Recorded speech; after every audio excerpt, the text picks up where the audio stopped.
Hello.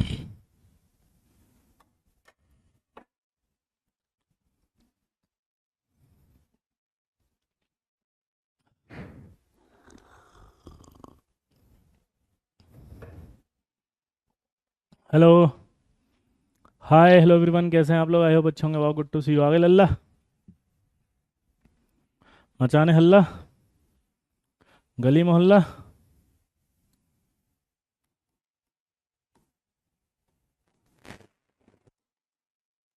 हाइडोलिसिस। आज का topic है हाइडोलिसिस। हाइडोलिसिस क्या होता है? देखो, बहुत आसान होता है। इसमें क्या होता है, आ जाओ सब, आ जाओ जल्दी।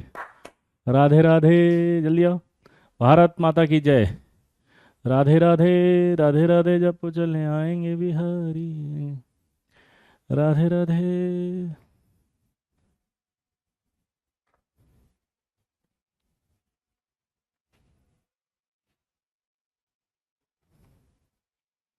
हम्म। चलिए तो शुरू करें भाई, आ जाओ सब लोग, शुरू करें। जल्दी आओ। हम्म।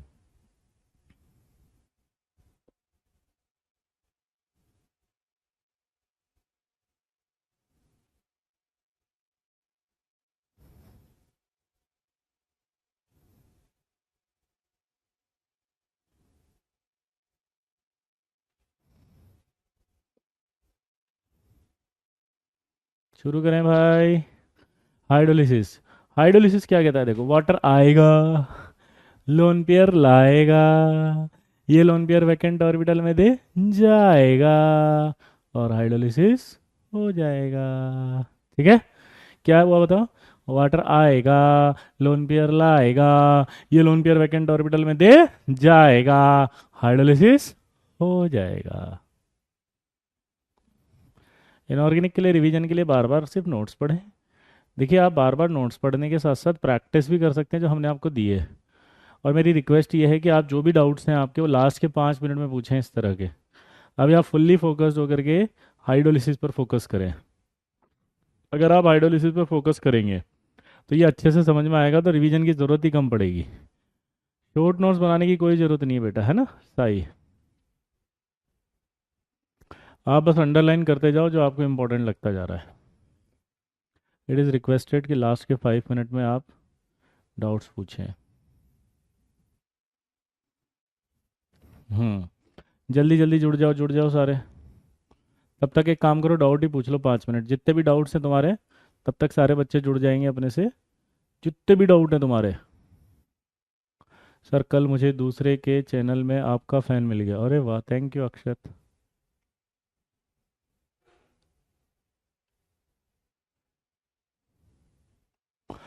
ऐसी याद नहीं रहती, इसके लिए बेटा शाही प्रैक्टिस किया करो। देव ने एक बहुत अच्छी बात लिखी है कि सर आज आप टाइम पे आ गए हैं, बच्चे लेट आ रहे होंगे, इसलिए आप थोड़ा वेट करो। Oh my God, this is complement for me. Oh my God, I am blessed. Sir, 11th backlog के लिए क्या करें? यार, 11th का मुकुल, हम एक बैकलॉग बैच लेकर आए थे जिसका नाम था विजेता। ठीक है, 2.0, जिसमें हम 11th पूरा पढ़ा दिया था एक ही महीने में। हम्म। तो 11th की बॉन्डिंग अब आप चाहो तो आप वहाँ से कर सकते हो। और दूसरा एक हमारा, मेरा खुद का यूट्यूब चैनल है, जिन्होंने नहीं सब्सक्राइब किया वो कर लीजिए, वीजे न्यूक्लियस वीजे सर के नाम से।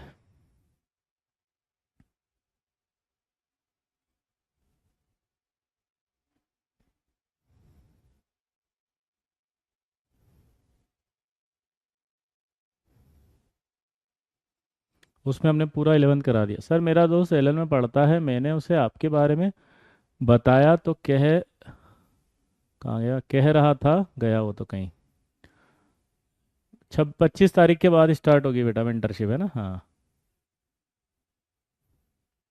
आईओसी में से जेई एडवांस में बेटा 15 क्वेश्चन आते हैं, 7 वन पेपर में, 8 सेकंड पेपर में। प्रणव, अगर आप केमिकल बॉन्डिंग के क्वेश्चन नहीं कर पा रहे तो 11th की बॉन्डिंग भी आप पढ़ें, क्योंकि 11th की बॉन्डिंग वाले सब्सक्राइब, 11th की बॉन्डिंग वाले आ रहे होंगे तो वो नहीं कर पाएंगे आप। आपने 11th की बॉन्डिंग अच्छे से पढ़नी चाहिए। मेरे भाई को मैंने विजय दिला दिया 11th में, थैंक यू बेटा। समर वेकेशन मिलेगा नहीं? हाँ विकास, समर वेकेशन नहीं मिलेगा लल्ला। आईटी जेई की प्रिपरेशन में समर वेकेशन कुछ ही कोई चीज़ नहीं होती है।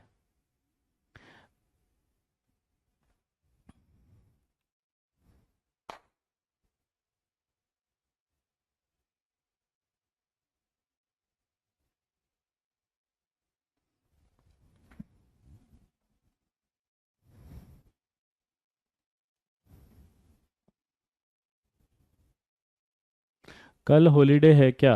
कल क्या है भाई? कोई हॉलीडे नहीं है कल। टेलीग्राम आईडी सर आपकी, मेरी आईडी वही है बेटा जिसमें है ना पीले कलर का डीपी में टाई वाला फोटो है मेरा, जो मेरा यूट्यूब पे फोटो है, यूट्यूब वाला वैसा का वैसा ही है, वही है। एनसीईआरटी बेटा केमिकल बॉन्डिंग के लिए रीड नहीं करनी है अनुराग, एनसीईआरटी सिर्फ हम करेंगे उसके लिए, ब्लॉक केमिस्ट्री के लिए।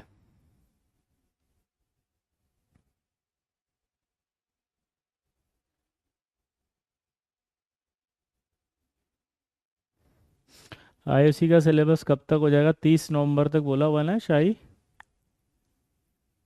कल परशुराम जयंती है, अच्छा अच्छा ओके। लक्ष्य हैप्पी परशुराम जयंती बेटा।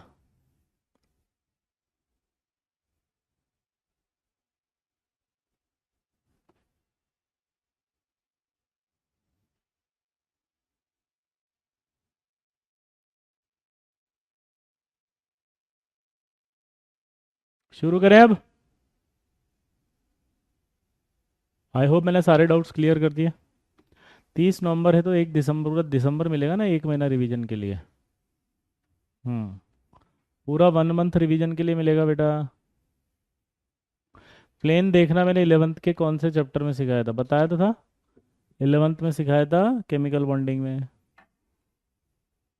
एनो हैज लूज डाइमर इसलिए बेटा था भूमि, क्योंकि एनो का जो ऑड इलेक्ट्रॉन था वो ऑड इलेक्ट्रॉन बॉन्ड फॉर्मेशन में चला गया था। तो अगर वो ऑड इलेक्ट्रॉन बॉन्ड फॉर्मेशन में चला गया तो फिर वो डाइमर में नहीं जाएगा, तो वो डाइमर में नहीं जाएगा तो लूज ही बनेगा। सुपर ऑक्साइड में O2 पर -1 चार्ज होता है अनुज, और परऑक्साइड में O2 पर -2 होता है। ClO2 शाही समझ नहीं आया तो इसको एक बार और रिवाइज करो, बहुत अच्छे से समझ में आ जाएगा शाही, है ना।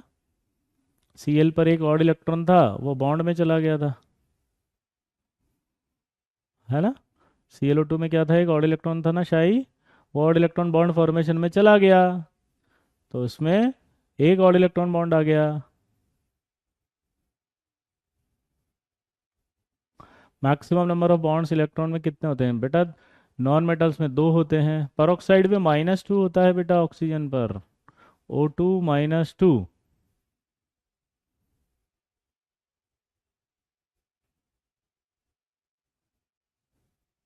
शुरू करें? चलिए।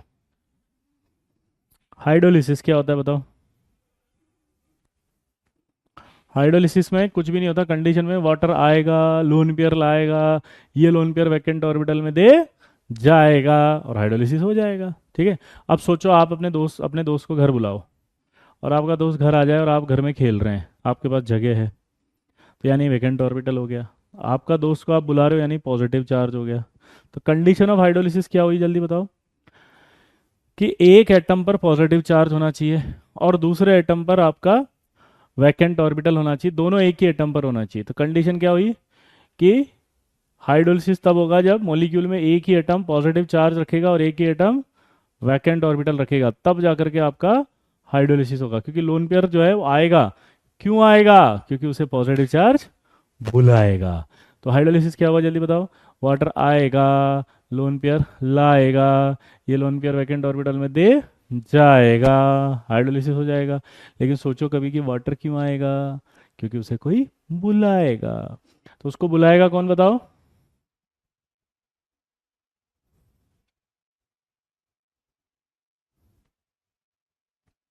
उसे कौन बुलाएगा? Positive charge. तब सोचो वाटर आएगा पॉजिटिव चार्ज की वजह से, लेकिन लोन पेयर कहाँ देगा? जहाँ वैकेंट ऑर्बिटल हो। हाँ, टू टू कर सकते हैं बेटा, है ना, आज से शुरू कर सकते हैं, नया टॉपिक है। बताओ कब आएगा? जब, तो कंडीशन समझ में आई क्या हुआ?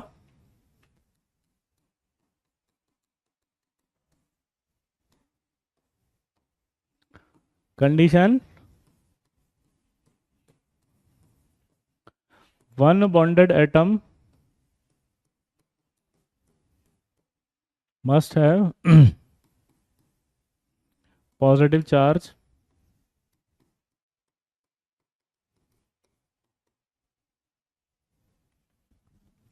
one bonded atom must have positive charge and vacant orbital, दोनों एक ही एटम पे होने चाहिए। और दूसरा, अब दिमाग लगाओ, इसको ऐसे समझो, समझना जैसे मान लीजिए आप हो, आपने अपने दोस्त को बुलाया फ़ोन कर करके, तो अब वो आ गया, आते ही आपका घर खोला उसने और बोला क्रिकेट खेलते हैं। आपके घर में बहुत सारी जगह थी, आप दोनों ने क्रिकेट खेल लिया। अब इमेजिन करो कि आपने फ़ोन कर करके उसे बुलाया, वो आ गया और आपने कहा यार मेरे घर में तो जगह नहीं, पड़ोसी के घर में खेल ले, तो क्या वो आएगा? 3 इलेक्ट्रॉन से बढ़ रहा है ना आदर्श। एक Cl अपना एक ऑड वाला भी दे रहा है और एक नॉर्मल इलेक्ट्रॉन भी दे रहा है। तो Cl 2 इलेक्ट्रॉन दे रहा है जिसमें वो एक ऑड इलेक्ट्रॉन है, और एक आपका जो है ऑक्सीजन दे रहा है। तो 3 इलेक्ट्रॉन से बढ़ रहा है आदर्श। ठीक है, दिमाग की बत्ती जली। अब मैंने जो बोला कि अगर आप उसे बुलाओ और वो आ जाए बेचारा भागा भागा, और आप बोलो यार मेरे घर में जगह नहीं, पड़ोसी के घर पे खेल ले, गुस्सा आएगा नहीं आएगा? मतलब अगर किसी एक एटम पर पॉजिटिव चार्ज है तो उसके पास आ गया वो, और वैकेंट ऑर्बिटल अगर किसी दूसरे एटम के पास है तो भी हाइड्रोलिसिस नहीं होगा। हाँ या ना? ये बात समझ में आई कि नहीं आई?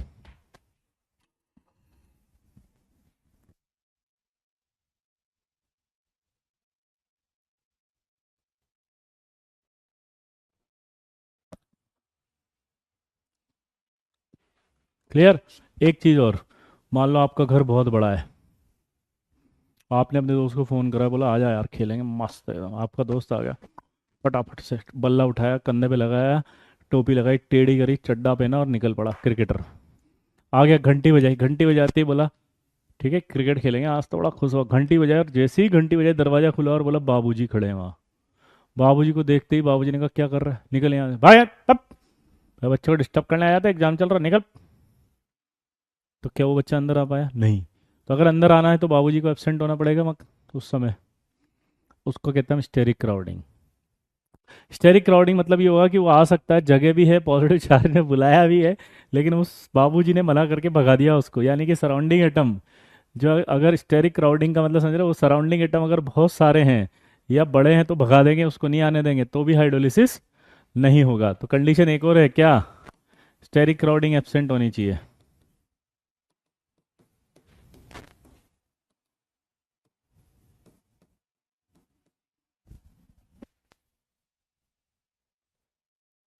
स्टेरिक क्राउडिंग एब्सेंट, एग्जाम्पल दूं? ये सिर्फ एक में ही लगेगी जहां आपको सोचना है, बाकी कहीं मत सोचना। SF6 में नो हाइड्रोलिसिस बोलना है आपको। क्वेश्चन पूछेगा क्यों, तो आप क्या बोलोगे? Due to steric crowding. ये सब बाद में समझाऊंगा, अभी के लिए याद रख लो। ठीक है, तो एक ही एग्जाम्पल में है, बाकी सब में क्या होगा? ये वाली कंडीशन लगेगी। अब इस कंडीशन को हम पूछ रहा है वो, क्या ये CCl4 में हाइड्रोलिसिस हो सकता है?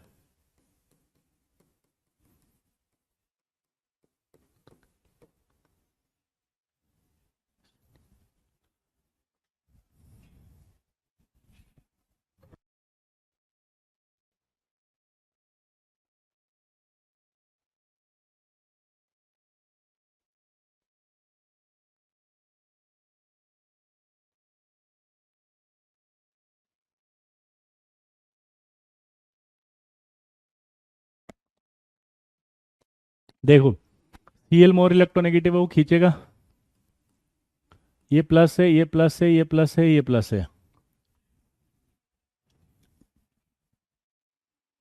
यहाँ पर पॉजिटिव चार्ज है लेकिन इस पर वैकेंट ऑर्बिटल नहीं है, तो आप क्या बोलोगे यहाँ? No hydrolysis.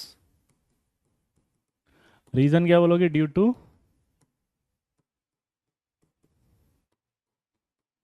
Absence of vacant orbital. यहाँ तक समझ में आया कि नहीं आया बताओ? अब आपको चेक करना हो गया नहीं आ गया कि यार ये हाइड्रोलिसिस नहीं कर सकता CCl4। कितना आसान है देखो, मज़ा आ रहा है ना?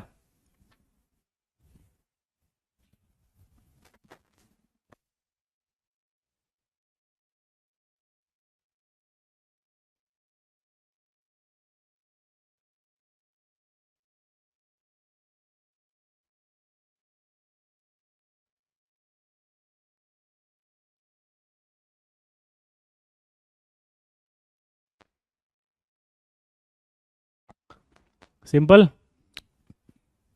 अब जैसे रूपक है, मैंने कहा था कुछ लोग होते हैं जिनको नहीं समझ में आता कि क्या समझाने की कोशिश कर रहे हैं सर। यहाँ क्या लिखा हुआ है, one bonded atom must have positive charge and vacant orbital, दोनों एक ही एटम पे होने। अभी एग्जांपल कहा था कि पड़ोसी के घर में नहीं भेज सकते आप उसे, यानी ये नहीं कह सकते कि यहाँ पॉजिटिव है यहाँ वैकेंट है तो यहाँ आ जाएगा और यहाँ अटैक कर देगा।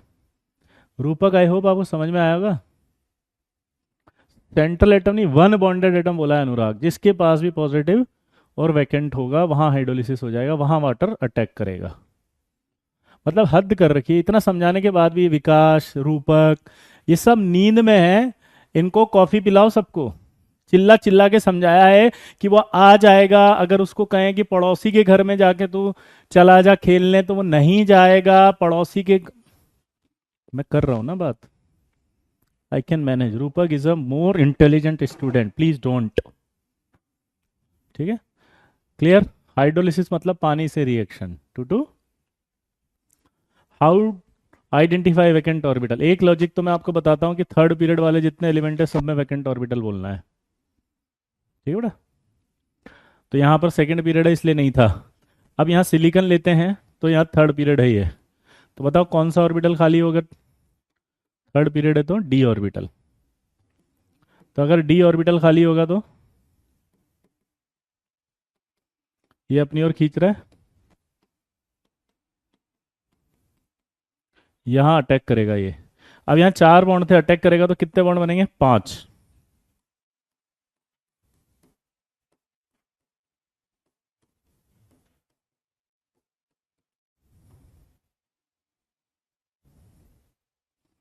हम्म, ये वाटर कहाँ गया बे, पांच बॉन्ड बनेंगे ना। ये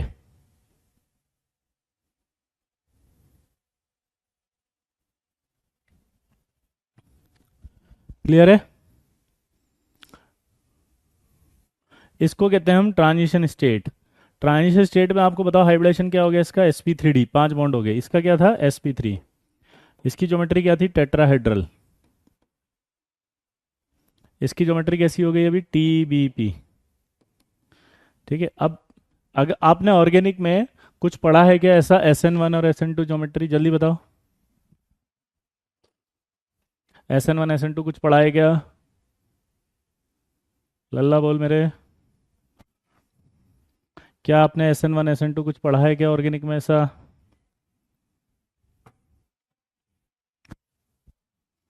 नो भाई साहब, चले। तो देखो ऑर्गेनिक में आप पढ़ लोगे, मैं आपको यहाँ पर एक छोटा सा लाइन बता देता हूँ लल्ला। आप ऑर्गेनिक में पढ़ लोगे, मैं एक छोटा सा लाइन बताता हूँ। एक रिएक्शन होती है SN1, एक रिएक्शन होती है SN2। SN1 जो होती है वो टू स्टेप रिएक्शन होती है। SN1 में क्या होता है, टू स्टेप रिएक्शन।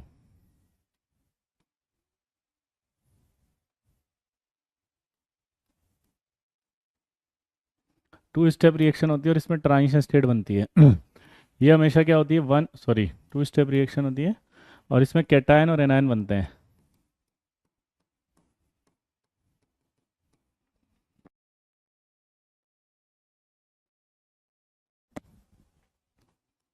ये होती है आपकी वन स्टेप रिएक्शन।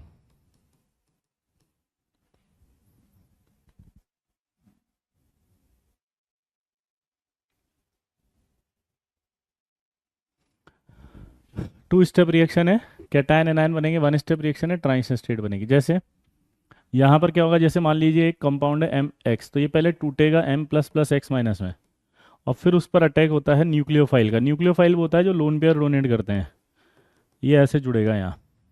तो इस तरह की रिएक्शन ऑर्गेनिक में आप पढ़ोगे जिसको कहेंगे हम SN1। SN2 में कुछ भी नहीं होगा, C होगा, X X X X होगा, और यहाँ न्यूक्लियोफाइल ये आएगा, ये अटैक करेगा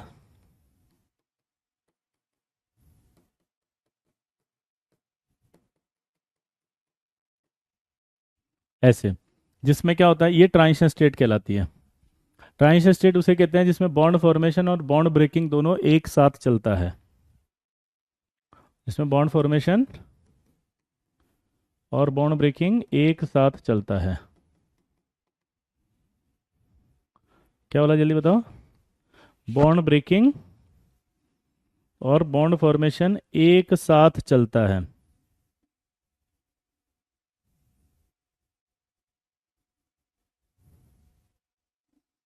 उसे ट्रांजिशन स्टेट कहते हैं। तो यहाँ देखो आप, ये ऐसा नहीं हुआ इसने अटैक किया तो ये ट्रांजिशन स्टेट बनी।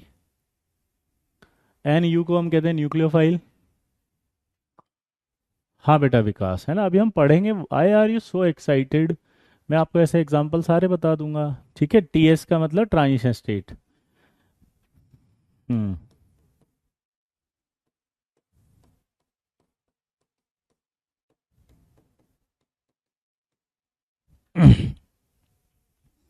टीएस का मतलब क्या होता है प्रत्युष? Transition state. ठीक है बेटा, कोई डाउट किसी को?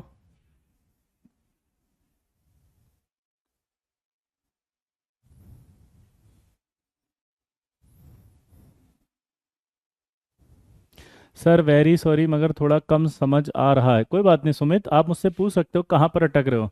हम अभी दोबारा एक्सप्लेन कर देंगे। सुमित बोलो, SUMMET।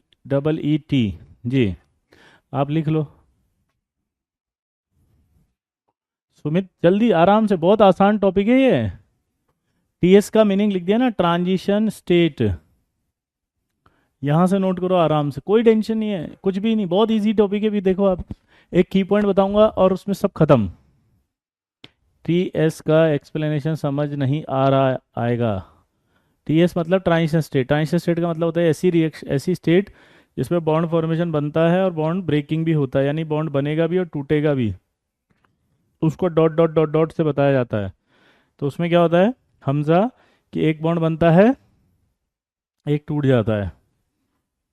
Sir he is a different person whose name is also like me. अच्छा, तुम्हारी स्पेलिंग में बेटा SUMIT है और उसकी स्पेलिंग में डबल ई है, तो मैं डबल ई वाले को पूछ रहा हूँ। सर वो बॉन्ड ब्रेकिंग और बॉन्ड फॉर्मेशन कैसे साथ में हैं? यही तो हमने बताया सुमित, कि ये सब तो ऑर्गेनिक में पढ़ोगे। हमने बताया ट्रांजिशन स्टेट वो है जिसमें डॉट डॉट डॉट करके हम जो बता रहे हैं उसमें क्या हो रहा है बताओ। यहाँ देखो, ये आपका कहाँ गया वो, ये न्यूक्लियोफाइल ऐड भी हो रहा है देखो, और ये टूट भी रहा है, तो ये ऐड हो गया और वो निकल गया। अब ये मैकेनिज्म तो सर बताएंगे आपको, मेरा काम था सिर्फ ये दिखाना कि इसे कहते हैं ट्रांजिशन स्टेट। तो ये जो ट्रांजिशन स्टेट है, ये वाली, ये वही है जिसमें बॉन्ड ब्रेकिंग और बॉन्ड फॉर्मेशन दोनों चल रहा है। तो अब देखो, ये जो O प्लस है इसको हटाऊंगा अगर, कोऑर्डिनेट को हटाते तो प्लस और माइनस लगा सकते हैं, याद है?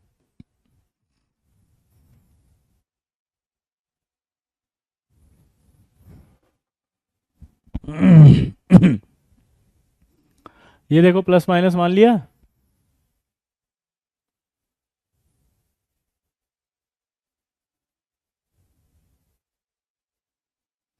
अब यहाँ पर आपको एक रूल होता है ट्रांजिशन स्टेट में, वो ये होता है कि स्ट्रॉन्ग बॉन्ड रहेगा और वीक टूट जाएगा। अब हम कैसे चेक करें कि कौन सा स्ट्रॉन्ग बॉन्ड है बताओ? तो भाई जो सबसे छोटा साइज वाला होता है वो स्ट्रॉन्ग होता है, ये तो सबको पता है। अगर किसी का साइज छोटा है तो वो बॉन्ड स्ट्रॉन्ग होगा, और जो बड़ा है साइज उसका बॉन्ड वीक होगा। तो यहाँ अगर हम देखेंगे तो छोटा साइज है O प्लस पे, अगर O प्लस पे छोटा साइज है तो सबसे पहले यही रहेगा, ये टूट जाएगा। तो यहाँ पर क्या होगा, ये वाला टूट जाएगा, है ना। O पर प्लस चार्ज है तो वो हमेशा कभी नहीं रखेगा प्लस, वो हमेशा H प्लस बाहर निकाल देगा। तो यहाँ से देखो Cl माइनस निकलेगा, यहाँ से H निकलेगा, तो HCl बाहर आ गया। HCl बाहर आ गया तो SI, यहाँ एक OH बच गया देखो, और यहाँ 3 Cl बच गए। यानी कि इस मैकेनिज्म से क्या समझ में आया, कि 3 वाटर अटैक करेंगे और 3 HCl बाहर आएंगे, तो फिर ये 4 OH जुड़ जाएंगे, और ये 4 OH जुड़ने के बाद जो प्रोडक्ट बना, ये फाइनल प्रोडक्ट होगा। इसको ऐसे भी लिख सकते हैं H4SiO4। तो H4SiO4 इसका एक नाम भी होता है, सिलिसिक एसिड।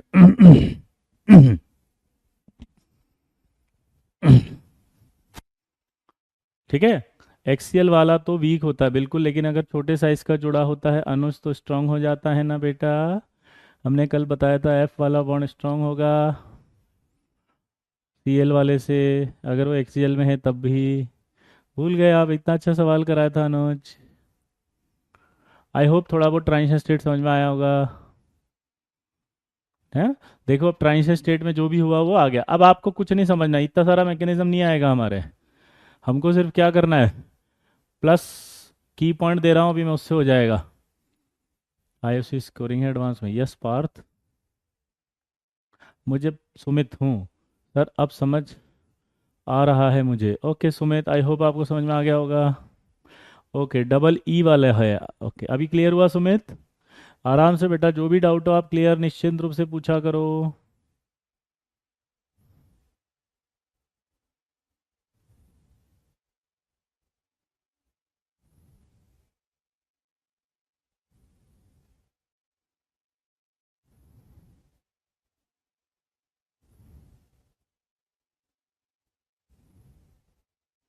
क्लियर? अब देखो, इसको ऐसे नहीं करना, की पॉइंट रॉक्स दुनिया शॉक्स। की पॉइंट अब इतना सारा नहीं करेंगे।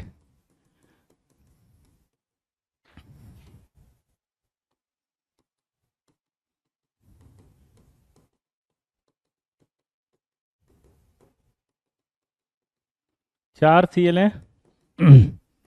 चार माइनस है, दिमाग की बत्ती जला के बता दो अब। यहाँ पर अगर हम देखेंगे तो माइनस आएगा, माइनस आएगा, माइनस आएगा, माइनस आएगा। अब बताओ, प्लस माइनस के साथ जाता है या माइनस प्लस के साथ जाता है, जल्दी बताओ।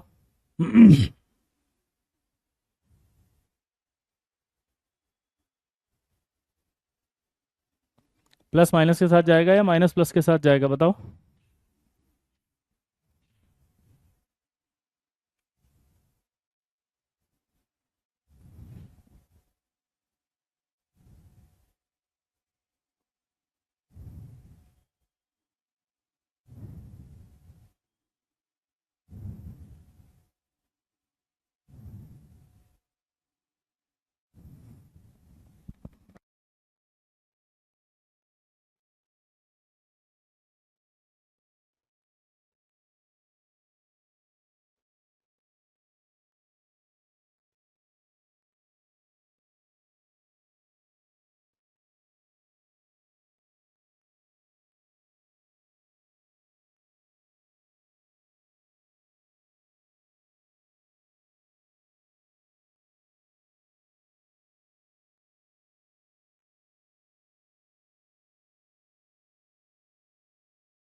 प्लस माइनस के साथ जाएगा भाई, दोनों एक दूसरे के साथ जाएंगे, नींद में है ये लोग। हाँ, सिलिसिक एसिड का नाम याद रखना है शिवांश। अबे दोनों एक दूसरे के साथ जाएंगे, तो ये आपके चारों इसके साथ अटैच हो जाएंगे, तो चार एस सी एल बाहर आया देखो। और ये आपका क्या बन गया, S I O H whole four, जिसे हम एच पार एस आई ओ फोर भी लिख सकते हैं, सिलिसिक एसिड। अब एक टर्म होती है बेसिसिटी, सबको पता होगा। बेसिसिटी, जिन जिनको नहीं पता मैं आपको बता देता हूँ, ये 11th में पढ़ा होगा आपने, बहुत इंपॉर्टेंट टॉपिक होता है।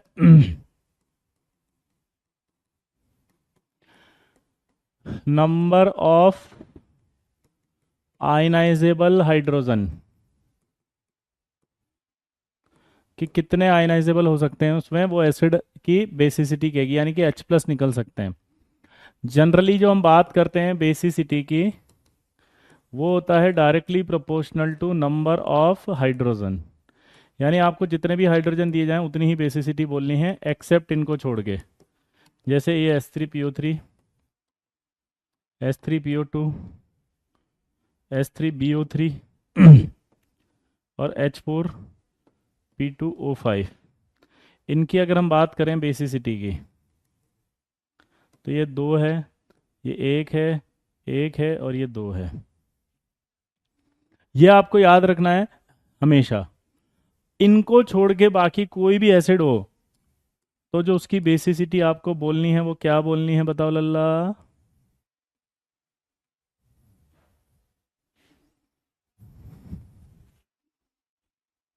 बोलो।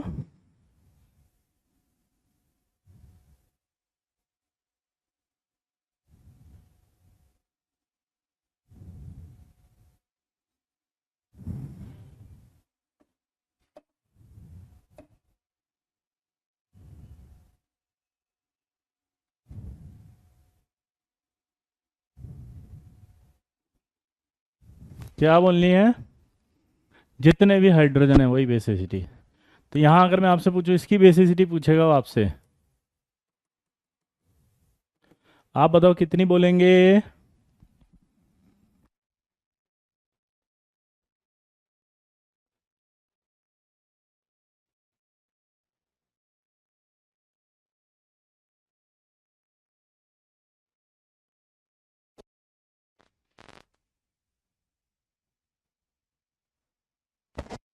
4। Very good. चलिए यहाँ तक किसी को कोई डाउट हो तो बोलो, की पॉइंट से कर सकते हैं ना, आसानी से बन गया फटाफट, देखो। अब आप इसका बना के बताओ। NCl3। यहाँ पर मज़ेदार बात होती है कि electronegativity of nitrogen and Cl both are equal, लेकिन जो जेड इफेक्टिव है वो ज़्यादा होगा किसका? जेड इफेक्टिव ऑफ Cl से। रीज़न बताओ? Due to small size.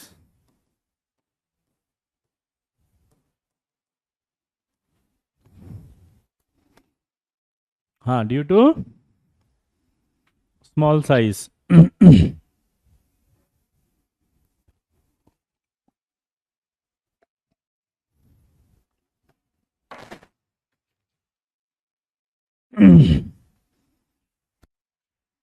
Due to small size. अब मुझे बताओ इस पर नेगेटिविटी किस पे आएगी? जेड इफेक्टिव इसका ज़्यादा होगा तो इलेक्ट्रॉन हल्का सा कौन खींचेगा? ये जेड इफेक्टिव ऑफ नाइट्रोजन।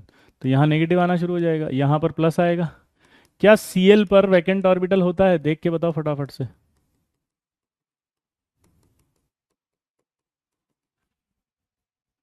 क्या Cl पर वैकेंट ऑर्बिटल होता है लल्ला, बताओ।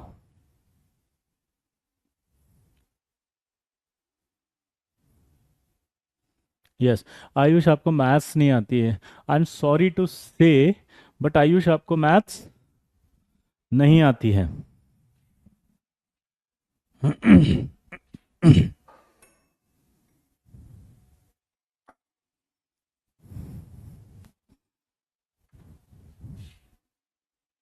हम्म।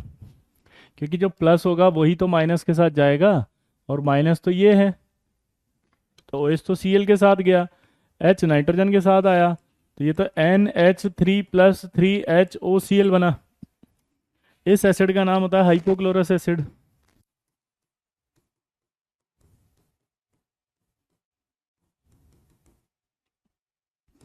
इसकी बेसिसिटी पूछे तो बताओ। 1। समझ में आया लल्ला? कोई डाउट किसी को? की पॉइंट रॉक्स दुनिया शॉक, देखो कितना आसान होता जा रहा है। क्या बोल रहे हैं? मोहम्मद डी, प्रशांत बोला डी। इलेक्ट्रोनेगेटिविटी सेम तो वैल्यू के बेस पे है। जैसे ऐसे समझो तन्मय की 75 किलो का है, एक दूसरा भी 75 किलो का है, तो अगर हम ऐसा वजन वाइज नापे तो हम कहेंगे कि दोनों की ताकत बराबर होगी। लेकिन अगर मान लो वो एक्सरसाइज करता है थोड़ा बहुत, तो जब खींचने की बारी आएगी तन्मय, तो जो ताकतवर होगा एक्सरसाइज वाला होगा वो खींच लेगा अपनी ओर। ऐसे मतलब वैल्यू वाइज इक्वल है, लेकिन इलेक्ट्रॉन खींचने की जब दोनों में आपस में बारी आएगी तो दोनों में नाइट्रोजन खींच लेगा, क्योंकि छोटा साइज है उसका। तन्मय,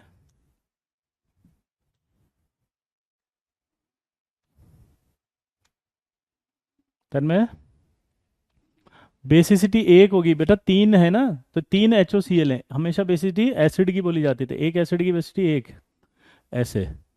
ठीक है धीरज, एक एसिड की बेसिसिटी एक बोल रहे हैं, एक एसिड की बेसिसिटी एक बोल रहे हैं। Cl में D आएगा, हाँ। ठीक है, चलिए आगे बढ़े। ओ, अब अगर मैं एक और क्वेश्चन पूछूं PCl3 का, तो मैं थोड़ा सा इसको मैकेनिज्म वाइज बताना चाहूंगा, तो आप देखो क्या होगा। अटैक करेगा वाटर यहाँ पे, तो ये कैसे बनेगा? सेम है, सिंपल है।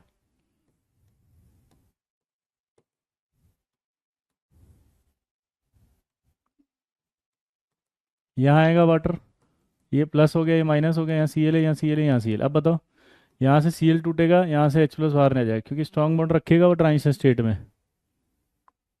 हाँ बिल्कुल अनुज, ये टाइम से स्ट्रेट होगी तो यहाँ से क्या बाहर निकल गया बताओ? HCl। अब यहाँ देखो P, यहाँ लोन पेयर OH, Cl आ गया।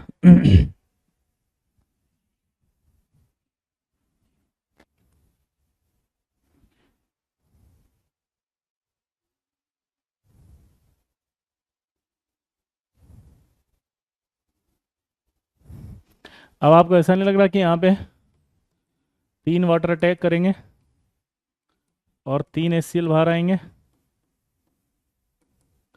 और यहाँ पर ये P होगा, ये OH होगा, ये OH होगा, और ये OH होगा।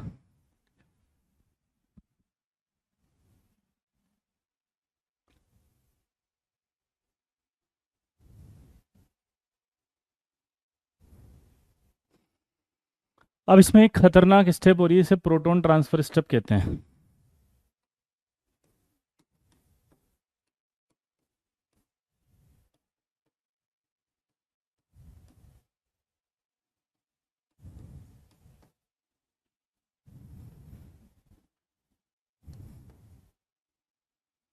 प्रोटॉन ट्रांसफर स्टेप में क्या होता है, ये जो OH है, इस OH में से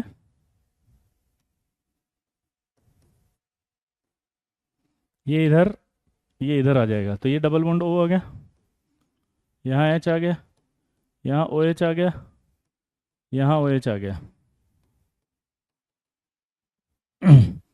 अब फाइनल प्रोडक्ट ये है। प्रोटॉन ट्रांसफर स्टेप को आप ऑर्गेनिक में टॉटोमराइजेशन भी कहते हो। तो इसकी जो बेसिसिटी है वो है 2। यहाँ तक कोई डाउट? सुमित, सुमित यार मैथ्स नहीं आती यार तुम्हें यार, सॉरी टू से। आज क्या हो रहा है, Cl- ये प्लस चार्ज है ना लल्ला, प्लस किसके साथ जाएगा, माइनस के साथ, तो ये HOCl ही तो बनेगा। क्या कर रहा है सुमित, आज नींद में है क्या?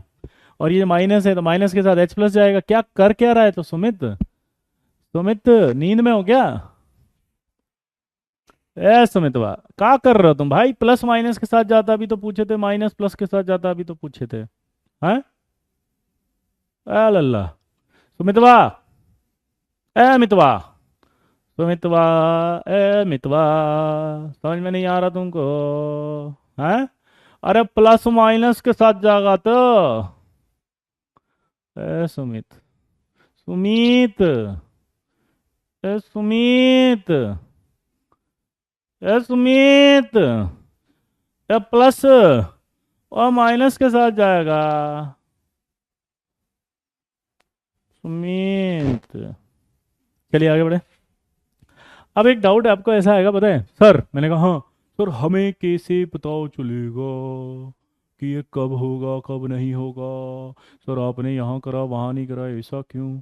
तो सर कुछ तो कंडीशन होगा। मैंने कहा हाँ, कंडीशन ऑफ टॉटोमराइजेशन या प्रोटॉन ट्रांसफर स्टेप।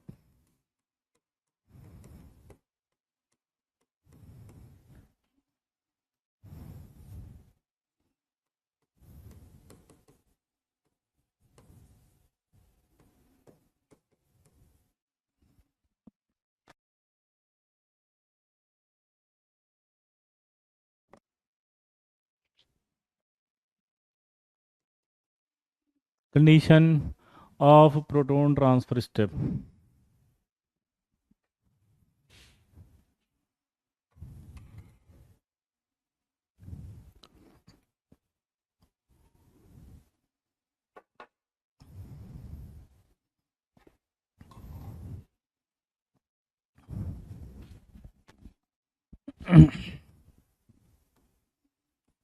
पहला, P डबल बॉन्ड O का strength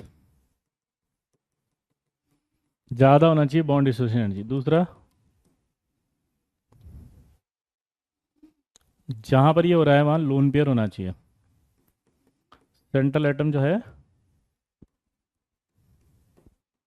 should have lone pair, central atom should have lone pair. तीसरा condition, molecule should have acidic hydrogen.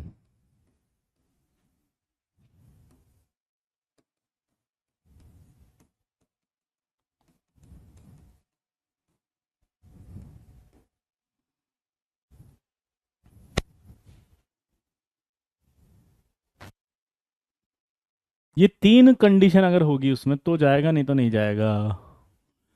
बेटा BDE का मतलब अब तक तो बड़े हो गए आप, पता होना चाहिए। गलती मेरी है, मैंने पूरा नाम क्यों नहीं लिखा। बॉन्ड डिसोसिएशन एनर्जी, इसको शॉर्ट में बोलते हैं BDE। ठीक है, यानी कि बॉन्ड तोड़ने के लिए। Oh my God, I am really very sorry Arnav, मैंने फुल फॉर्म नहीं लिखा, आई एम एक्सट्रीमली अपोलोजाइज। मैंने बोला भी नहीं ना, हाँ।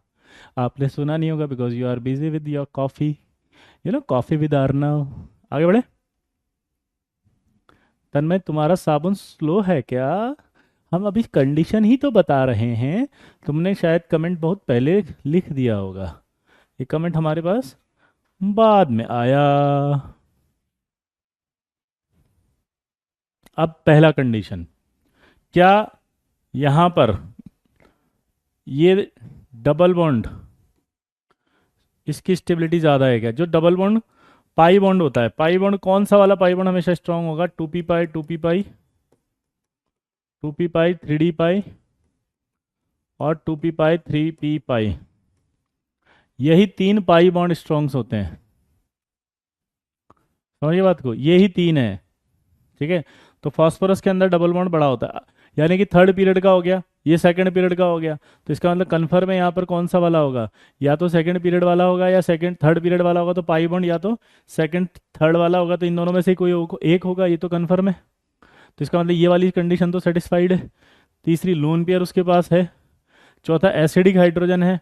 एसिडिक हाइड्रोजन मतलब होता है OH से जुड़ा हाइड्रोजन। एसिडिक हाइड्रोजन किसे कहेंगे? OH से जुड़ा हाइड्रोजन। तो OH से जुड़ा भी हाइड्रोजन है। अगर ऐसा होगा तो ये प्रोटॉन ट्रांसफर करेगा, मतलब H डायरेक्ट जोड़ देगा वहां पे और यहाँ डबल बॉन्ड क्रिएट कर देगा। क्यों? क्योंकि ऐसा करने से ये स्टेबल ज़्यादा होगा। देखो 5 बॉन्ड बन गए यहाँ से, 3 से। तो सेंट्रल एटम पर कितने बॉन्ड बन गए? 5।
हो गया भाई? फिर से समझा दो, अगले वाले मॉलिक्यूल से समझेंगे। अब आप देखो, इसको दोबारा समझना है तो अब अगले वाले से समझेंगे, फिर आएगा समझ में। देखो ये आपका आर्सेनिक आ गया, यहाँ पर आपका Cl आ गया।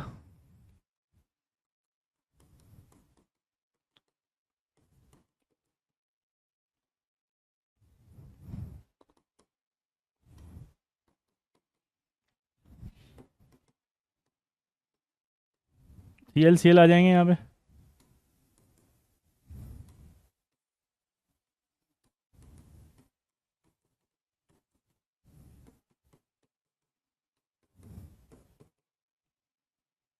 ये प्लस, ये माइनस। हाँ,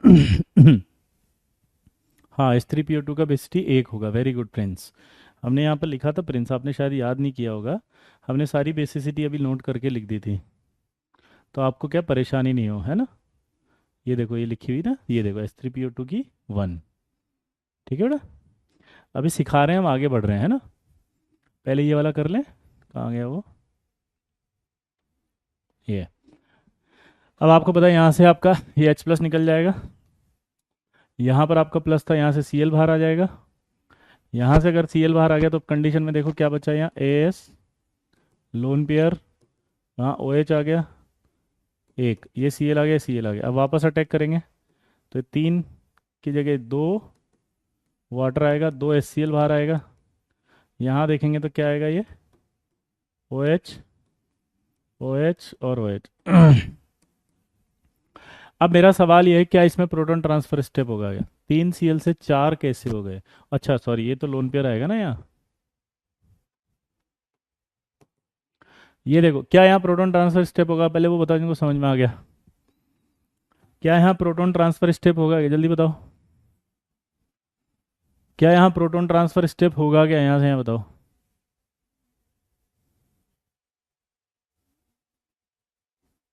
नहीं होगा, क्योंकि ये फोर्थ पीरियड का हो गया। फोर्थ पीरियड का होते ही वो जो डबल बॉन्ड की कंडीशन लिखी थी वो गलत होगी। प्रियांशु, रणवीर, आर्यन, भूमि, सबको नहीं समझ में आया।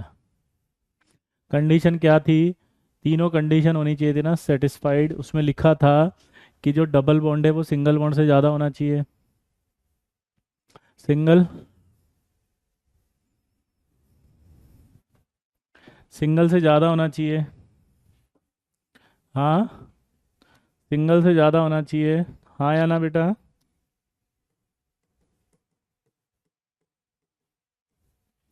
तो यहाँ पर आप देखो डबल बॉन्ड जो है थर्ड पीरियड वाला या सेकंड पीरियड वाला होना चाहिए, या सेकंड पीरियड वाला होना चाहिए। तो यहाँ देखो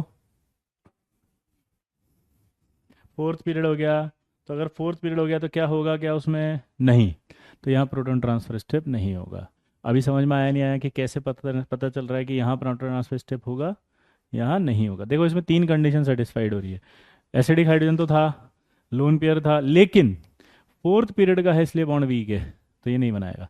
अब यहाँ एक डाउट है, ये डाउट है कि सर एक बार बताओ, ये डबल बॉन्ड है, ये सिंगल बॉन्ड है, तो डबल बॉन्ड और सिंगल बॉन्ड में अगर हम बात करें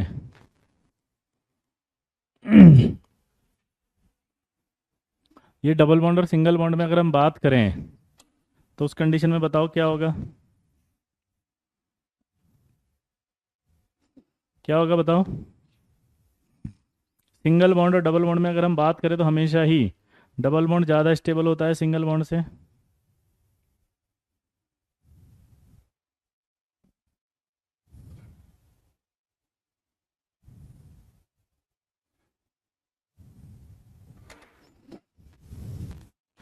एक डाउट है मेरे पास कि डबल बॉन्ड तो हमेशा ज़्यादा ही होगा ना भाई, दो तो ज़्यादा ही होंगे ना एक से, जल्दी बोलो, दो तो ज़्यादा ही होंगे एक से।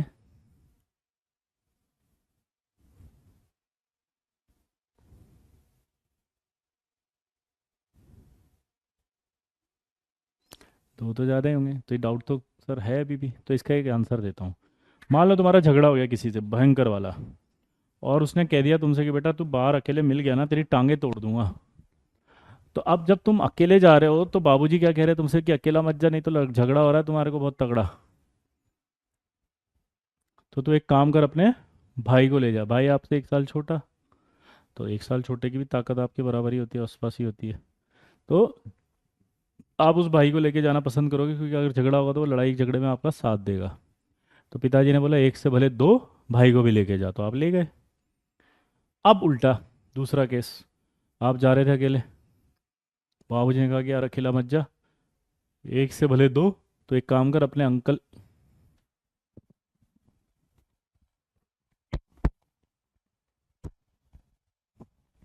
ये कौन है ये म्यूट, स्वरूप पागल हो गए क्या तुम।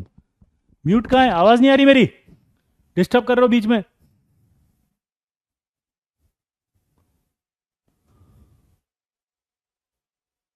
यार मैं ना ब्लॉक कर दूंगा अगर इस तरह की बदतमीजी दोबारा गिरी तो।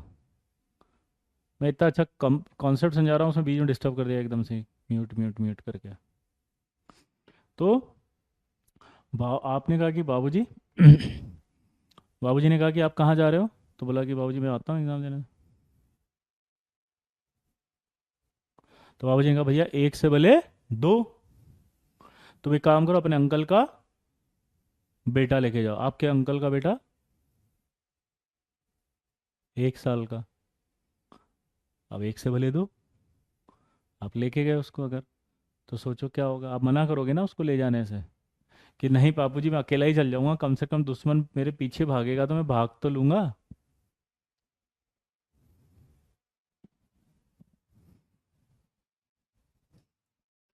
भाई उससे भला तो अकेला ही ठीक हूँ, क्योंकि अगर वो हुआ तो उसको तो कोई भी, सबसे पहले क्या होगा पिक्चरों में नहीं दिखाते, उसको छीन लेगा वो। उसको छीन लेगा तो हमें बस एक ही चीज़ नजर आएगी, भगवान के लिए इसे छोड़ दो, इसे कुछ मत करना, ठीक है। और दुश्मन अटैकिंग स्पीशीज सबसे पहले उसी को अटैक करेगी। तो इसी तरह से जो आर्सेनिक है, अगर वो इस डबल बॉन्ड को लेकर जाता है और वो प्रोटॉन ट्रांसफर स्टेप करता है, तो ये वाला pi bond weak pi bond है, क्योंकि फोर्थ शेल से बनेगा। फोर्थ शेल बड़ा साइज है, बड़ा साइज होता है तो बॉन्ड वीक बनते हैं। तो ये जो बॉन्ड बनेगा वो वीक बनेगा, और अगर ये बॉन्ड वीक बनेगा तो कोई भी इसे आसानी से तोड़ देगा, तो मॉलिक्यूल अनस्टेबल हो जाएगा। तो मॉलिक्यूल नहीं चाहता कि वो अनस्टेबल हो, मॉलिक्यूल क्या चाहता है कि वो स्टेबल हो। तो इस कंडीशन में वो चाहेगा क्या कि ये बॉन्ड बनाए, नहीं, इसलिए वो नहीं करता, प्रोटॉन ट्रांसफर स्टेप पर छोड़ देता है। अभी समझ में आया कि फास्फोरस क्यों कर रहा है प्रोटॉन ट्रांसफर स्टेप, और आर्सेनिक क्यों नहीं कर रहा है प्रोटॉन ट्रांसफर स्टेप। समझ में आ गया, फास्फोरस क्यों नहीं कर रहा है और प्रोटॉन क्यों कर रहा है। फास्फोरस क्यों कर रहा है, जल्दी बोल लल्ला। अभी क्लियर हुआ जिन बच्चों को डाउट था टाटोमराइजेशन क्या होता है, नहीं समझ में आ रहा, कैसे होगा, हमें कैसे पता चलेगा, प्रोटॉन ट्रांसफर स्टेप क्या होती है, क्यों होती है, समझ में आ रहा है लल्ला।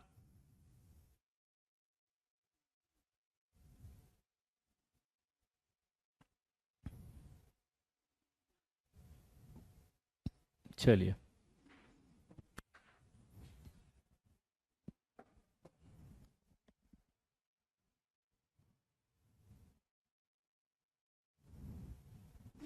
अब एक क्वेश्चन पूछ रहा है वो।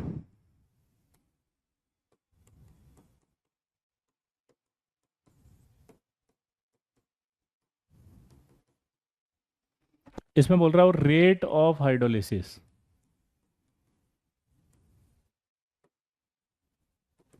रेट ऑफ हाइड्रोलिसिस मतलब होता है कि, हाँ बेटा 2H2O लिख दो यार, कोई दिक्कत नहीं है रिया, इसमें ना कोई ऐसा फर्क नहीं पड़ता है। ठीक है, कहाँ पर 2H2O लिखूं बेटा, ये यहाँ पे। ठीक है, very good, thank you Riya, clapping for her. Rate of hydrolysis कैसे देखते हैं, रेट ऑफ हाइड्रोलिसिस का मतलब होता है कि वाटर कहाँ ज़्यादा अटैक करेगा, जहाँ ज़्यादा अटैक करेगा वहाँ रेट ज़्यादा, जहाँ कम अटैक कर रहा है वहाँ रेट कम। तो यानी कि वो ज़्यादा अटैक कहाँ करेगा, जब पॉजिटिव चार्ज ज़्यादा होगा। आया ना,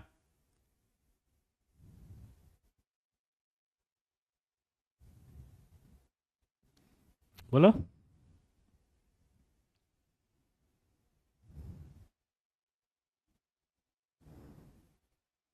यहाँ पॉजिटिव चार्ज ज़्यादा होगा। अब आप देखो नीचे आने पर साइज़ क्या होता है,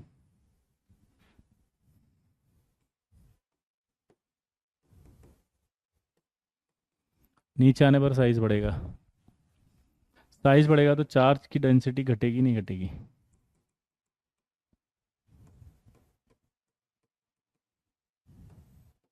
चार्ज की डेंसिटी घटेगी तो रेट ऑफ हाइड्रोलिसिस कम होगा कि नहीं होगा।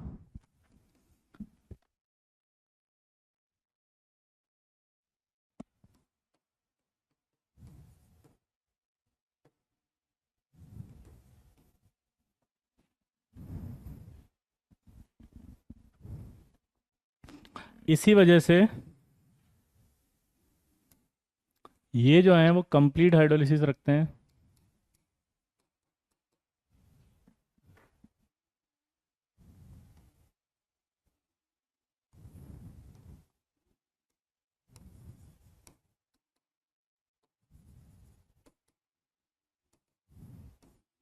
और ये जो है पार्शियल हाइड्रोलिसिस रखते हैं।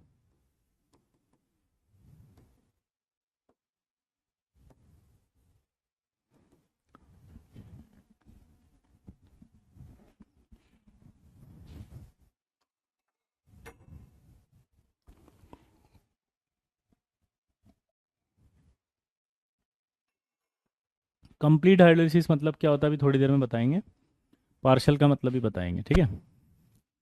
अब एक डाउट आपको आ सकता है कि सर अगर मैं नीचे आ रहा हूँ तो यहाँ इलेक्ट्रोनेगेटिविटी कम हो रही है, तो इनका डिफरेंस भी कम हो रहा है इलेक्ट्रोनेगेटिविटी का, तो इस हिसाब से तो यहाँ पॉजिटिव चार्ज बढ़ रहा है। तो अगर पॉजिटिव चार्ज बढ़ रहा है तो फिर इसका रेट ऑफ हाइड्रोलिसिस ज़्यादा होना चाहिए। आप कम कैसे बोल रहे हो? ये कितने बच्चों को डाउट आया, जल्दी बताओ।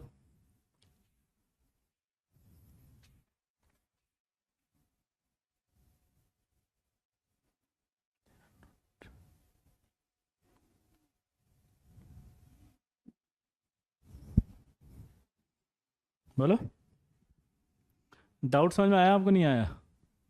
कि सर इससे देखें अगर हम कि नीचे आने पर इलेक्ट्रोनेगेटिविटी कम होती है, तो ऊपर से नीचे आएंगे तो इलेक्ट्रोनेगेटिविटी कम होगी, तो उस हिसाब से क्या होगा साइज,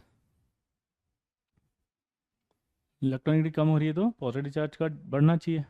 तो देखो अगर मैं तीन Cl इलेक्ट्रॉन खींचेंगे +3, ये भी तीन खींचेंगे +3, ये भी तीन खींचेंगे +3, ये भी तीन Cl खींचेंगे +3, तो अगर इलेक्ट्रोनेगेटिविटी ज़्यादा भी है तो ज़्यादा से ज़्यादा वो +3 का मैग्नीट्यूड थोड़ा बढ़ रहा है, लेकिन साइज अगर देखोगे आप तो ये थर्ड पीरियड का है और ये सिक्स्थ पीरियड का हो गया।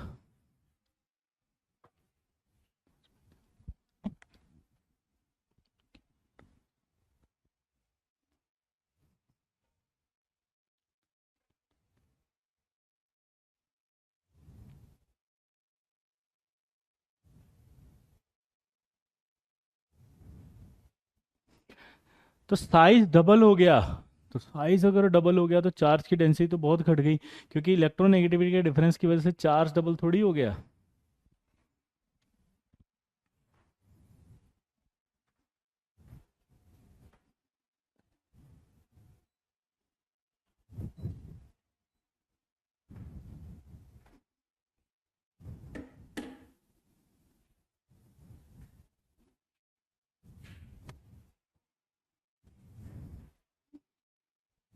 अभी समझ में आ गया? यहां से यहाँ नीचे जाएंगे तो साइज डबल हो गया, साइज अगर डबल हो गया तो चार्ज डेंसिटी घट गई है, ठीक है। इसलिए पार्शियल हाइड्रोलिसिस होंगे। कंप्लीट हाइड्रोलिसिस का एक मीनिंग क्या होता है? कंप्लीट हाइड्रोलिसिस का मीनिंग होता है कि वो एसिड में ही जाके रुकेगा, हाइड्रोलिसिस का लास्ट प्रोडक्ट उसका एसिड होता है सेंट्रल एटम की ऑक्सीडेशन स्टेट में। क्या होता है जल्दी बताओ, लास्ट प्रोडक्ट उसका एसिड होगा, दोबारा बोलो, लास्ट प्रोडक्ट हमेशा एसिड होगा। तो जहां एसिड नहीं बन रहा मतलब पार्शियल हाइड्रोलिसिस हो रहा है, क्या बोलोगे? जहां एसिड नहीं बन रहा वहां पार्शियल हाइड्रोलिसिस हो रहा है। जैसे ये देखो BiCl3 है, तो जब मैं इसका वाटर से रिएक्शन कराऊंगा तो इसमें बनता है BiOCl, इसको हम कहते हैं बिस्म्यूथाइल क्लोराइड, वाइट पीपीटी या वाइट टर्बिडिटी। टर्बिडिटी मतलब मिल्की सॉल्यूशन, टर्बिडिटी मतलब क्या होता है? Milky solution. इसको आप ऐसे भी लिख सकते हैं, Bi+3, वाटर से जब रिएक्शन हो रही है तो BiO+,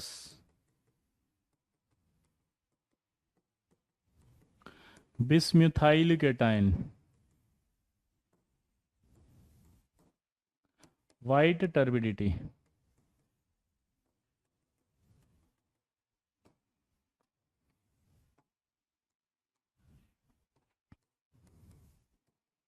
SbCl3 का हाइड्रोलिसिस कराएं, SbOCl,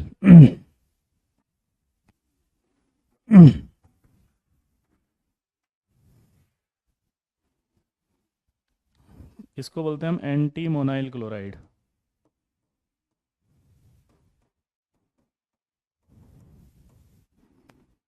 एंटी मोनाइल क्लोराइड, या फिर इसको ऐसे भी बोल सकते हैं,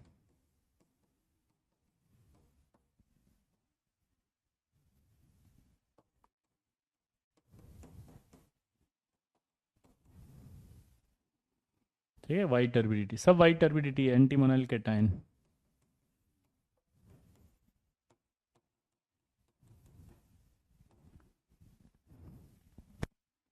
ये कंप्लीट नहीं हुआ क्योंकि यहाँ एसिड नहीं बना। तो आपसे क्वेश्चन पूछा कंप्लीट क्यों नहीं बना, यहाँ पार्शियल हाइड्रोलिसिस क्यों हुआ, बोलो। यहाँ पार्शियल हाइड्रोलिसिस क्यों हुआ?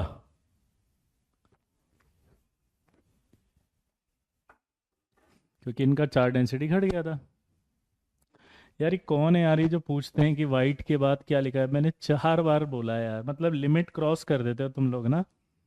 एक पेशेंस की लिमिट होती है, उसके बावजूद मतलब बिल्कुल ही। मैं कर रहा हूँ ना बात।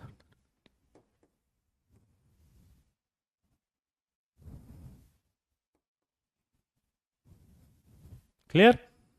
तो एक सवाल आपसे और पूछेगा, रेट ऑफ हाइड्रोलिसिस, अगला सवाल।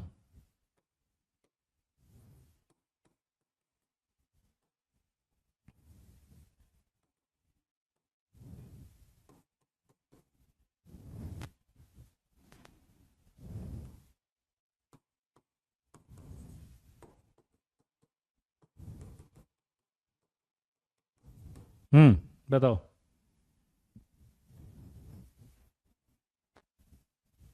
बिस्म्यूथाइल है यार, बोल दिया था ना, स्पेलिंग गलती हो गई, I am really very sorry.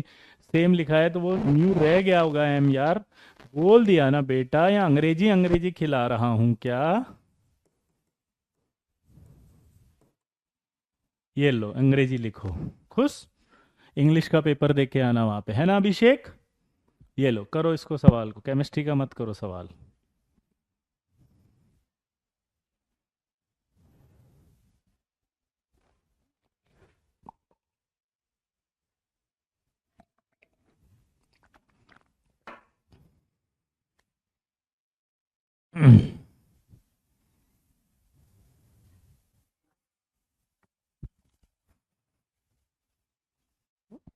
Order बताना है, ऑर्डर मुकुल। ऑर्डर सबसे ज्यादा किसका होगा, ये ऑर्डर बताओ।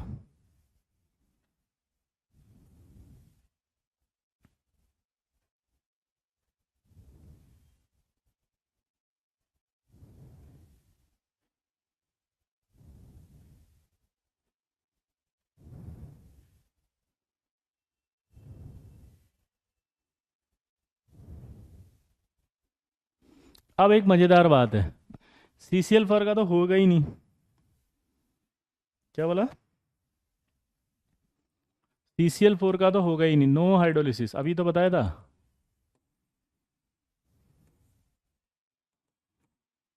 यहाँ 2+ आ रहा है, 3+ है, 4+ है, 5+ है। ये सब थर्ड पीरियड के एलिमेंट हैं, सब पर प्लस भी है। थर्ड पीरियड के एलिमेंट अगर होते हैं तो आपको पता है वैकेंट ऑर्बिटल होता है डी। तो इसका मतलब इन सब के बाद डी ऑर्बिटल खाली है।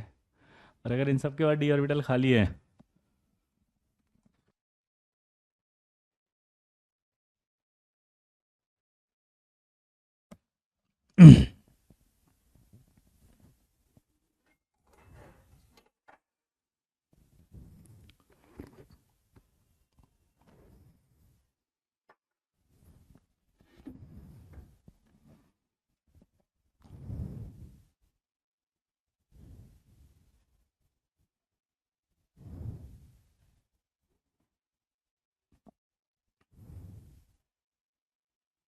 क्लियर हो गया? तो ऑर्डर यही आएगा, समझ में आया CCl4 पीछे क्यों है?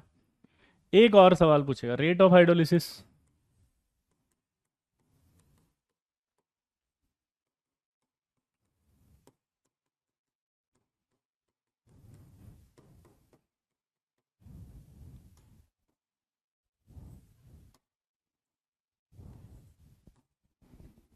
SF6, SCF6 और TEF6।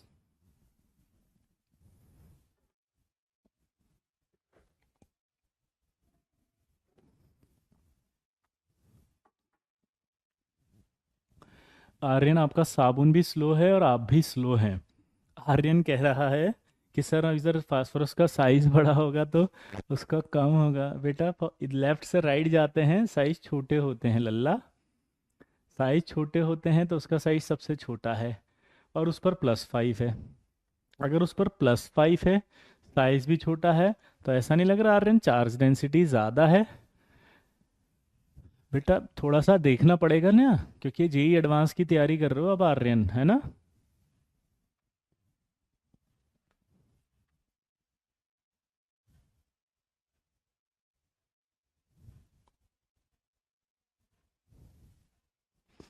अब आप देखेंगे तो ऑर्डर क्या आएगा, इसका तो हाइड्रोलिसिस ही नहीं होता, रीज़न बताओ क्यों? थोड़ी देर पहले अभी बताया था मैंने, नो हाइड्रोलिसिस ड्यू टू, बोलो, स्टेरिक क्राउडिंग।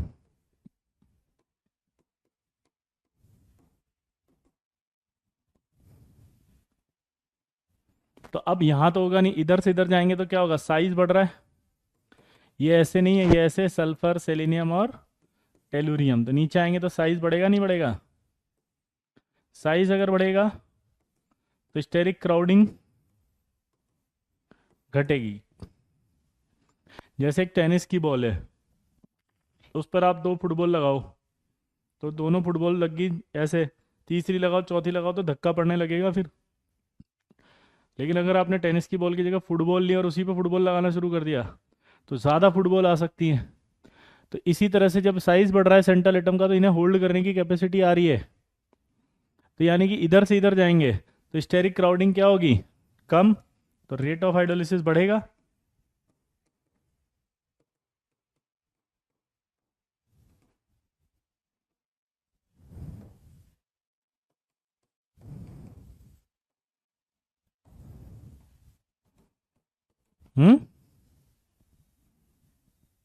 स्टेरिक क्राउडिंग कम होती तो रेट ऑफ हाइड्रोलिसिस बढ़ेगा।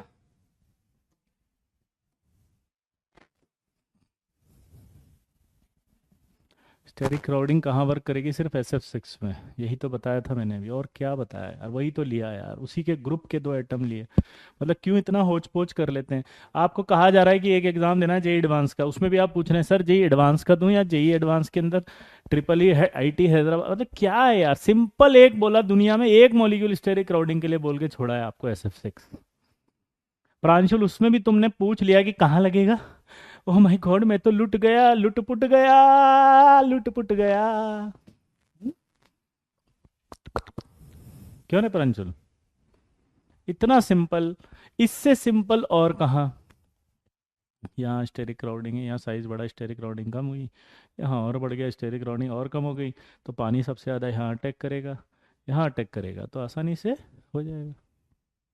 चार्ज कम नहीं आएगा तन्मय, +5 आ रहा है ना बेटा, बाकियों में तो +2 +3 +4 ऐसे ही आ रहा है। यहाँ चार्ज डेंसिटी क्यों नहीं किया अमनदीप बताओ, क्योंकि यहाँ चार्ज डेंसिटी डोमिनेटिंग नहीं है, डिसाइडिंग फैक्टर स्टेरिक रिपल्शन है। देखो,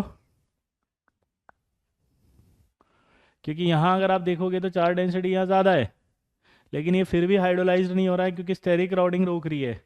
तो इसका मतलब चार्ज डेंसिटी से आंसर नहीं जाएगा। लुट पुट गया, पुट पुट गया, टुट टुट टुट टुट गया। अमनदीप और सड्डा, अमन, ओए समझ में आ रहा है तुसी ओए। सर PCl5 में इलेक्ट्रॉनिक कम होगा ना, नहीं बेटा तन में 5 Cl है ना, तो 5+ आएगा। साइज का इफेक्ट डोमिनेट नहीं कर रहा ना नीतीश, यही तो समझा रहे हैं। साइज से फायदा हो रहा है, क्राउडिंग कम हो रही है, क्राउडिंग कम हो रही है तो अटैक हो पा रहा है। बाबूजी नहीं है आसानी से। तो बेटा देखो यार, थोड़ा सा तो दिमाग लगाना पड़ेगा, तुम तो बिल्कुल ही मतलब ऐसे बन जाते हो बिल्कुल लेटे हुए आराम से, तब कैसे समझ में, थोड़ा फील तो लो। आपको याद करो क्लास में समझाया था कि यार बाबूजी एब्सेंट होने चाहिए, तो आसानी से आएगा ना वो। यहाँ पर क्या होता है, ये सराउंडिंग एकदम आने ही नहीं दे रहे, तो बेचारे का चार्ज ज़्यादा होने के बाद भी वो नहीं आ पा रहा। तो चार्ज को आने से फर्क नहीं पड़ रहा ना, यहाँ पर फ्लोरीन आने दे तब होगा। तो साइज अगर बढ़ रहा है यहाँ से यहाँ तक जाने पे, तो आसानी से आ पाएगा।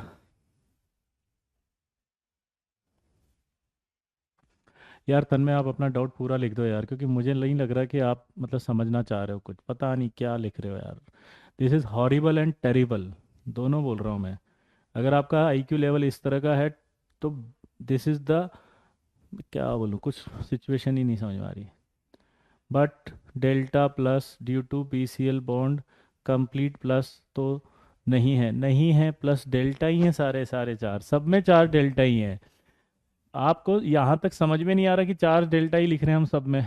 ये देखो, यहाँ +4 हो गया, यहाँ 2+ में, ये 3+, तो 2 से ज़्यादा होता है 3, 4 ज़्यादा होता है, 5 ज़्यादा होता है, साइज भी छोटा हो गया, तो उसकी डेंसिटी तो बढ़ गई ना लल्ला।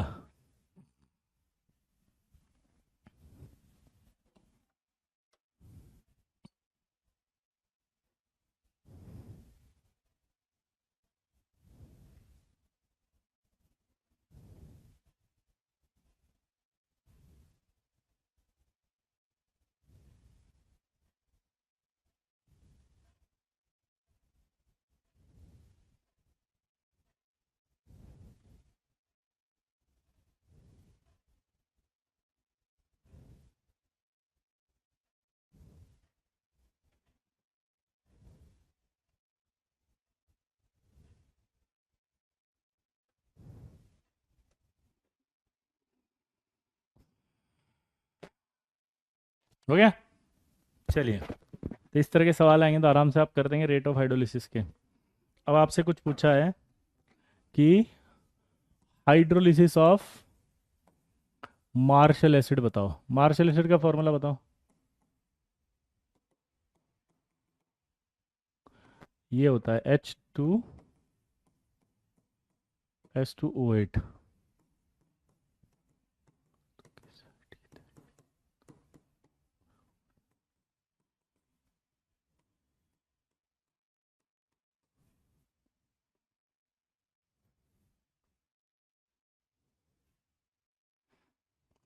अब मुझे बताओ, वाटर का अटैक कराएंगे तो क्या होगा? अरे, क्यों परेशान कर रहा हो ये? यहाँ पर प्लस आएगा या माइनस आएगा? पार्शल ही है ये, जब प्लस माइनस लिख रहा हूँ तो this is a partial charge please. तो वाटर कहाँ अटैक करके क्या बनाएगा, आप जल्दी बताओ। SOOH। OH, डबल बॉन्ड हो, डबल बॉन्ड हो, और यहाँ आपका H2SO4 आ गया। अब ये वाले में सल्फर पे अटैक नहीं हुआ था, देखो यहाँ पर भी अभी तो वाटर अटैक करेगा। आप खुद बताओ यहाँ क्या आएगा, प्लस या माइनस? तो वाटर अटैक करेगा तो ये बॉन्ड टूटेगा, तो यहाँ टूटते ही ये तो वापस से वही ये आ गया, और यहाँ साइड में आ जाएगा H2O2। Tanmay, it is requested कि आप घर जाके दोबारा पढ़ना। I am really sorry but मैं आपका डाउट अभी क्लियर नहीं कर सकता। नेक्स्ट क्लास में हम इसको डिस्कस कर लेंगे, because I am getting irritate. Please stop this, please, it is humble request. नहीं हो पा रहा मुझसे आज। कल पूछ लेना आप आके, एक बार नोट्स पढ़ना अच्छे से, फिर दोबारा पूछ लेना please. It is requested. Tanmay, could you please blessed me, please. Tanmay please, it is requested, humble request. Tanmay, Tanmay please, Tanmay please allow me. Tanmay please आप पढ़कर आएँ और अगली क्लास में पूछें please. Could you please allow me Tanmay? Tanmay, are you hearing me? Tanmay, am I audible? Tanmay, Tanmay could you please hear me? Tanmay please bless me. Tanmay please allow me. Tanmay, Tanmay are you here? Tanmay, Tanmay am I audible? Tanmay are you listening me? Tanmay, Tanmay, Tanmay are you here? Tanmay, Tanmay please listen me. Tanmay, Tanmay could you listen? Tanmay are you there? Tanmay am I audible? Tanmay, Tanmay am I audible? Tanmay could you please listen to me? Tanmay are you there?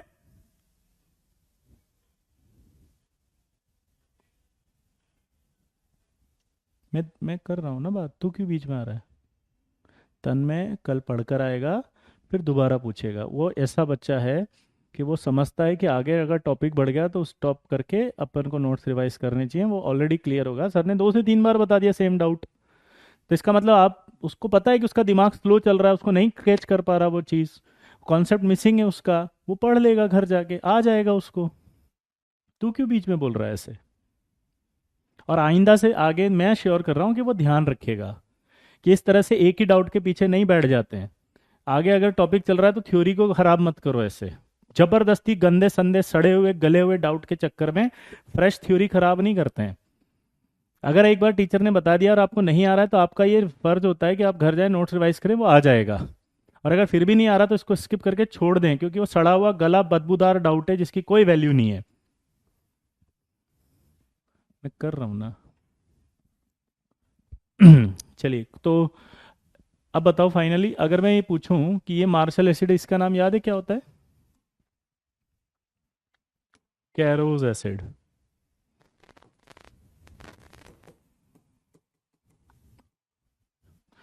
और कैरोज acid का एक नाम होता है पर oxy monosulfuric acid.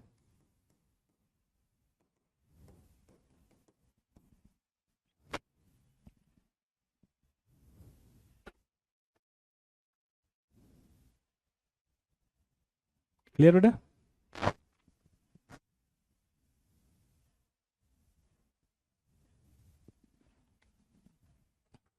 इसका नाम पता है क्या होता है? मार्शल एसिड तो है ही सही।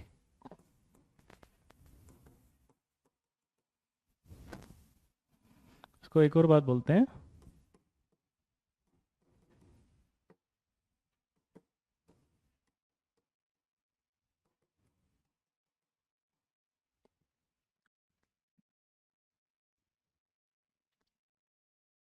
हो गया।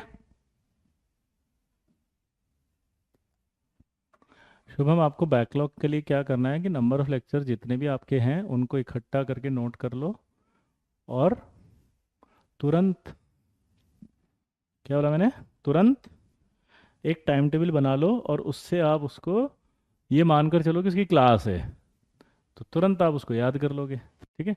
ये समझ में आया कि नहीं आया, पहले बताओ फटाफट से। प्लस माइनस तोड़ करके प्रोडक्ट बनाना है, बता सकते हो नहीं बता सकते? H2O की एक प्रॉपर्टी याद रखना, ये reducing agent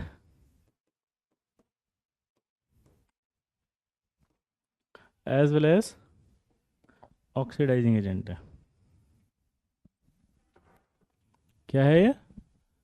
reducing agent as well as oxidizing agent. इसी तरह से एक सवाल और देगा वो, करेंगे। आप बताना है H4P2O6।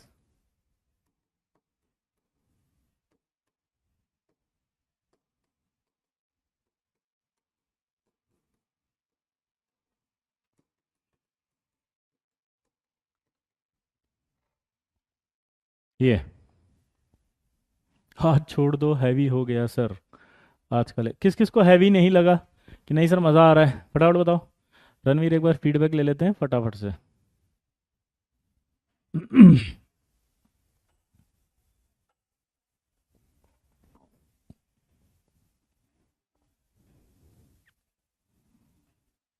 मज़ा आ रहा है ना? हैवी नहीं था, पार्थ बोल रहा है, अभिषेक बोल रहा है, प्रत्युष बोल रहा है हैवी नहीं है, मज़ा आ रहा है, मज़ा आ रहा है, मज़ा आ रहा है। चलो फिर बताओ।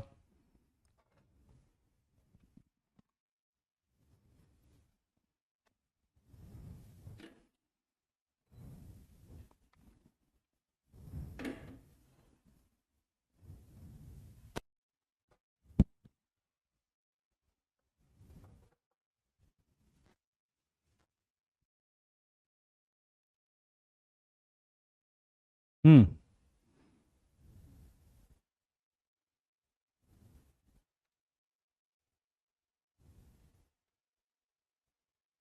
आगे बढ़े। ये देखो, जो सेम एटम होते हैं, तो एक को याद है अपन ने एलडीएफ पढ़ा था। एलडीएफ क्या होता है? बोलो। एलडीएफ में एक पे पॉजिटिव एक पे नेगेटिव आता है, तो किसी पे भी प्लस ले लो, किसी पे भी माइनस ले लो और जोड़ दो, तो अपने आप ही पता लग जाएगा क्या बना, देखो।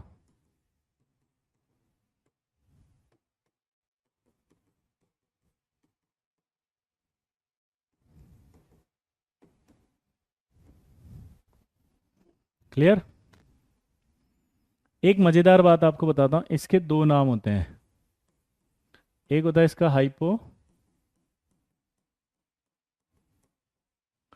हाइपोफॉस्फोरिक एसिड, और एक नाम होता है इसका आइसो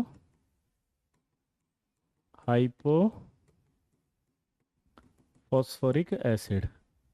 ये होता है आपका टेट्रा बेसिक, यानी चार बेसिसिटी होगी। ये होता है आपका ट्राई बेसिक, यानी कि तीन बेसिसिटी होती है। ठीक है। एलडीएफ कब कराया? अभी कराएंगे आगे। कुमकुम नहीं कराया है ना? हम्म।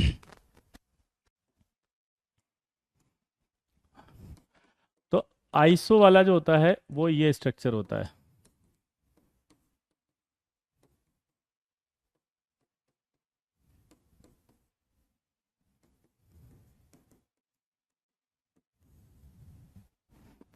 अब यहाँ पर ये माइनस आ गया, तोड़ेंगे तो ये प्लस आ गया। वाटर का अटैक कराओ।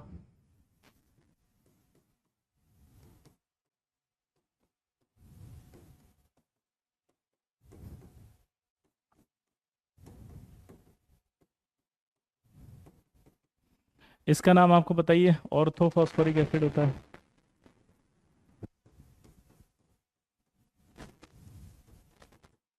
और इसका फॉस्फोरस एसिड होता है। आप ध्यान से देखोगे तो दोनों ही सेम प्रोडक्ट बना रहे हैं। बोलो, क्या लग रहा है बताओ? दोनों ही सेम प्रोडक्ट बता रहे हैं।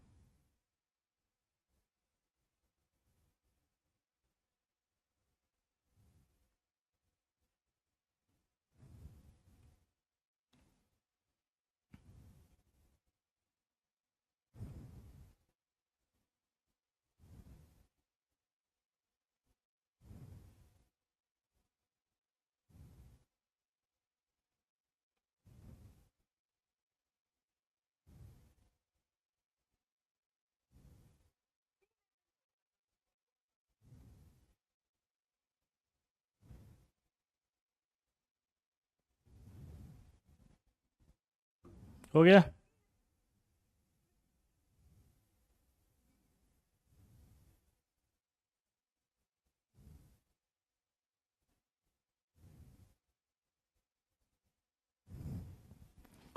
ठीक है, बाकी नेक्स्ट टर्न पे पढ़ेंगे। ठीक है, पढ़कर आना चलो।